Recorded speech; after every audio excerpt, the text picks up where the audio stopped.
Hi everyone friends, అందరు బాగున్నారా? పొలం పనులు అయిపోయినాయి, అంతా అయిపోయినాయి. మరి ఏం చేస్తున్నారు, ఏం కథ ఈరోజు?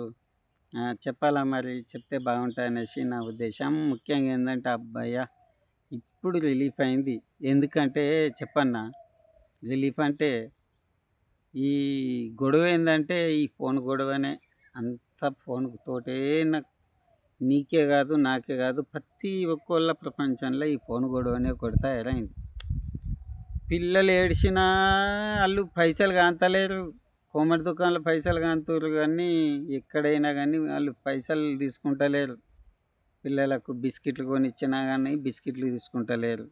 ఎందుకంటే పిల్లలు ఏడ్చినా కానీ ఫస్ట్ తప్పు చేసేది మనమే. జేబులోకి వెళ్ళి తీసుకుపోయి ఫోన్ అని ముంగట పెడితే కథం, వాడికి పాస్వర్డ్ తెలుసు, టక్ కొట్టుకుంటున్నాడు, తీసుకుంటున్నాడు. యూట్యూబో, ఫేస్బుక్కో, ఇన్స్టానో రీల్స్ చూస్తున్నారు, అన్నీ చేస్తున్నారు. అబ్బా, నెత్తి నొప్పిగా మారిపోయింది. నెత్తి నొప్పి అంటే ఇప్పుడు జెండు బాంబు పెట్టుకున్న దగ్గని నెత్తి నొప్పి ఏంటంటే ఈ ఫోన్ అన్నట్లు. ఈ ఫోన్ తోటి గజ గజ గజ గజ గజ అనుకుడు అయిపోతున్నది. ఎందుకంటే చెప్పన్నా, ఎక్కడ దాసపెట్టినా కానీ మన ముక్కు పసిగట్టలేదేమో కానీ స్కానర్గా ఐస్ స్కాన్ చేయలేము కానీ పిల్లలు ఫోన్ ఎక్కడున్నదో మాత్రం ఖచ్చితంగా వాళ్ళు స్కాన్ చేస్తారన్నట్లు. ఎందుకంటే ఎప్పుడు తెల్లారుతుంది, ఏం కథ, ఎవరు వీడియోలు పెడతారు, ఏంది ఏం కథ. పక్కకు ఫోన్ ఉన్నదా? మా నాన్న తీసిండా, మా అమ్మ తీసిందా, లేకపోతే వాళ్ళు తీసిరు ఫోను ఎక్కడ ఉన్నది? వాడు మెల్లెం బ్లాంకెట్ వేసుకున్నా కానీ, బ్లూటూత్ పెట్టుకున్నా కానీ, సౌండ్ తక్కువ పెట్టుకో కానీ చూస్తున్నారు తప్ప పిల్లలకి ఎంత అది అయిపోయిందంటే చూడు ఈ రోజులల్లో. మరి పెద్దలు కూడా అంతే.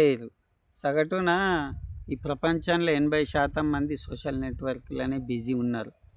మన పరిస్థితులు, మన వ్యక్తిగత విషయాలు, మరి బంధువులు, ఏ విషయం, ఫ్రెండ్స్ అయినా కానీ ఏదైనా కానీ అందరూ మర్చిపోయారు సోషల్ నెట్వర్కే. ఇప్పుడు చూడుర్రి మీరు, పని చేసేవాళ్ళు తక్కువైపోతున్నారు. గుంపులు గుంపులుగా ఊకుండి ఫోన్లు ఒత్తుకుంటా ఊకుంటున్నారు. ఒక ఫ్రెండ్ వచ్చినా, ఒక బంధువు వచ్చినా, ఆడు ఎన్ని సంవత్సరాలకు వచ్చినా కానీ వాడు ఫోన్లోనే ఏదైనా మాట్లాడదామంటే, మంచి చెడు ఎక్కడిది ఇప్పుడు? ఏదైనా మాట్లాడదామంటే వాడు ఫోను టక ఒత్తుతాడు, వీడు ఫోను టక ఒత్తుతాడు. మరి మాట్లాడేది ఎప్పుడు? వీడు వచ్చింది దేనికి? మరి వీడు ఏ విషయంలో వచ్చిండు, ఏం కథ, సమస్య చెప్పడు, మంచిది చెప్పడు, వాడు చెప్పడు. ఎందుకు చెప్తాడు? మన అడగము. మనం ఎందుకు అడుగుతాము? మనం ఫోన్లో బిజీ ఉన్నాం, వాడు ఫోన్లో బిజీ ఉన్నాం. ఎందుకంటే చెప్పన్నా, మనిషి కంటే ఇప్పుడు ఫోన్లే ముఖ్యమైనవి. కాబట్టి ప్రతి ఒక్కళ్ళు సమాజంలో ఈ రోజులల్లో సోషల్ నెట్వర్క్ ప్రిఫరెన్స్ ఇచ్చినంత మట్టుకు మనుషులకు విలువ లేకుండా అయిపోయింది. మొత్తం గంగల కలిసిపోయింది. ఎందుకంటే చెప్పన్నా, ఫోను ఫోను ఫోను. ఒక్కరోజు అన్నం తినకుండా బతుకుతాం కానీ ఒక్క నిమిషం ఫోన్ పోయింది లేదనుకో మన చేతిలో పరిశాన్ అంటే పరిశాన్, నెత్తి గుద్దుకొని వస్తాం. కాబట్టి ప్రతి ఒక్కళ్ళు సోషల్ నెట్వర్క్ కొంచెం కొంచెం కొంచెం దూరం ఉండు. ఎందుకంటే సోషల్ నెట్వర్క్ కొంచెం దూరం ఉంటే మంచిగా ఆరోగ్యంగా ఉంటాం, టైంకు తింటాం, టైంకు వంటాం అనేసి నేను అంటున్నా. మీరు కూడా మీ పిల్లలకు కూడా ఫోన్కు కొంచెం దూరం ఉంచండి. మీరు కూడా పండుకునే టైంలో బెడ్కు కొంచెం ఫోన్ దూరంగా పెట్టండి.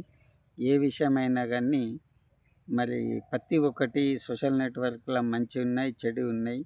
మంచిని చూడండి, చెడుని చూడకండి. మరి ప్రతి ఒక్కళ్ళకు నేను చెప్తుంది ఏంటంటే, చాలామంది పిల్లలు మరి ఫోన్లనే ఇచ్చేసి మరి ప్రతి ఒక్కళ్ళు ఫోన్ వాడడంతో ఎక్కువ మంది హాస్పిటల్కి గురవుతారు, పిల్లలైనా పెద్దలైనా. కాబట్టి కోరి డబ్బులు పెట్టి కొని బీమార్లు తెచ్చుకుంటున్నాం. దేంతో అంటే ఇప్పుడు హాస్పిటల్లో పడతలేరు. దేంతో అంటే ఈ ఫోన్ వల్లనే. కాబట్టి ప్రతి ఒక్కరం మంచిగా ఆరోగ్యంగా ఉందాం, ఇతరులకు మర్యాద ఇద్దాం, మన వచ్చిన బంధువులకు కూడా మర్యాద ఇద్దాం, మంచిగా ఉందాం, జాగ్రత్త ఉందాం అనేసి నా ఉద్దేశం. మరి ఈ ఫోనుకు గుంపులుగా ఎంతమంది ఉన్నారో, నేను లేను అనేవారు, నేను ఫోన్లతోటి అసలే కాంటాక్ట్ ఉన్నవాళ్ళు, మరి ఈ వీడియోలు చూసిన వాళ్ళు కామెంట్ పెట్టండి. కామెంట్ పెడితే వాళ్ళకు 1000 నమస్కారాలు పెడతాను నేను. ఫోన్ చూడలేదు, నేను చూస్తలేను అనేవాళ్ళు. సరేనా? ఆ! అదన్నట్లు. ఎందుకంటే దయచేసి చెప్తున్నా, మనము మంచి విషయాలు చూద్దాం. మన పిల్లలకు మంచి విషయాలు నేర్పిద్దాం. టైంకు తిందాం, ఆరోగ్యం కాపాడుకుందాం, టైంకు నిద్రకు లేద్దాం. పిల్లలకి ఏవి తింటే ఏవి బాగుంటాయో అవి చూసుకొని మంచిగా ఉండాలనేసి నా యొక్క ఉద్దేశం. మరి ఉంటా మరి. నమస్తే.